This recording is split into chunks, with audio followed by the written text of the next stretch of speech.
ನಮಸ್ಕಾರ ಸ್ನೇಹಿತರೆ, ಪ್ರಗತಿ ಚಾನಲ್ಗೆ ಆತ್ಮೀಯವಾದಂಥ ಸ್ವಾಗತ ಸ್ನೇಹಿತರೆ. ಇವತ್ತಿನ ಇದೊಂದು ವಿಡಿಯೋದಲ್ಲಿ ಇಂದಿನ ಭದ್ರಾ ಜಲಾಶಯದ ನೀರಿನ ಮಟ್ಟವನ್ನು ನೋಡ್ಕೊಂಡು ಬರೋಣ ಸ್ನೇಹಿತರೆ. ಹೊಸದಾಗಿ ಯಾರು ಯೂಟ್ಯೂಬ್ ಚಾನಲ್ ನೋಡ್ತಾ ಇದ್ದರೆ ಚಾನಲನ್ನು ತಪ್ಪದೇ ಈಗಲೇ ಸಬ್ಸ್ಕ್ರೈಬ್ ಆಗಿ. ಇಂದು ಭದ್ರಾ ಜಲಾಶಯದ ನೀರಿನ ಮಟ್ಟ ನೋಡೋದಾದರೆ, ಡ್ಯಾಮ್ನ ಲೆವೆಲ್ ನೋಡೋದಾದರೆ 171.3 ಇದೆ. ಇವತ್ತು ಪ್ರೆಸೆಂಟ್ ಲೆವೆಲ್ ಬಂದು ಡ್ಯಾಮ್ದು 171.3 ಇದೆ. ಹಾಗೆ ಡ್ಯಾಮ್ಗೆ ಸ್ಟೋರೇಜ್ ಕೆಪಾಸಿಟಿ ನೋಡೋದಾದರೆ ಇವತ್ತಿಂದು 54.233 TMC 54.233 TMC ಇದೆ. ಹಾಗೆ ಒಳಹರಿವು ನೋಡೋದಾದರೆ ಭದ್ರಾ ಜಲಾಶಯಕ್ಕೆ ನೀರು ಬಂದು ಒಳಹರಿವು 9,552 ಕ್ಯೂಸೆಕ್ಸ್ ನೀರು ಬರ್ತಾ ಇದೆ.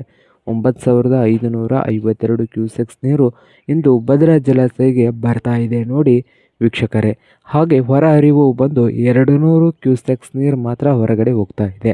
200 ಕ್ಯೂಸೆಕ್ಸ್ ನೀರು ಮಾತ್ರ ಹೊರಗಡೆ ಹೋಗ್ತಾ ಇದ್ದು, ಕಳೆದ ವರ್ಷ ಈ ದಿನದಂದು ಡ್ಯಾಮ್ನ ಲೆವೆಲ್ ಬಂದು 183.7 ಇತ್ತು.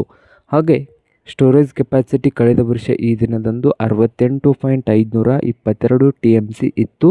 ಹಾಗೆ ಒಳಹರಿವು ನೋಡುವುದಾದರೆ ಕಳೆದ ವರ್ಷ ಈ ದಿನದಂದು 10,948 ಕ್ಯೂಸೆಕ್ಸ್ ನೀರು ಬರ್ತಾ ಇತ್ತು. 10,948 ಕ್ಯೂಸೆಕ್ಸ್ ನೀರು ಡ್ಯಾಮ್ಗೆ ಕಳೆದ ವರ್ಷ ಈ ದಿನದಂದು ಬರ್ತಾ ಇತ್ತು. ಹಾಗೆ ಹೊರಹರಿವು 6,214 ಕ್ಯೂಸೆಕ್ಸ್ ನೀರು ಹೊರಹರಿವು ಇತ್ತು. ಇದು ಇಂದಿನ ಭದ್ರಾ ಜಲಾಶಯದ ನೀರಿನ ಮಟ್ಟವಾಗಿದೆ ನೋಡಿ ಸ್ನೇಹಿತರೆ.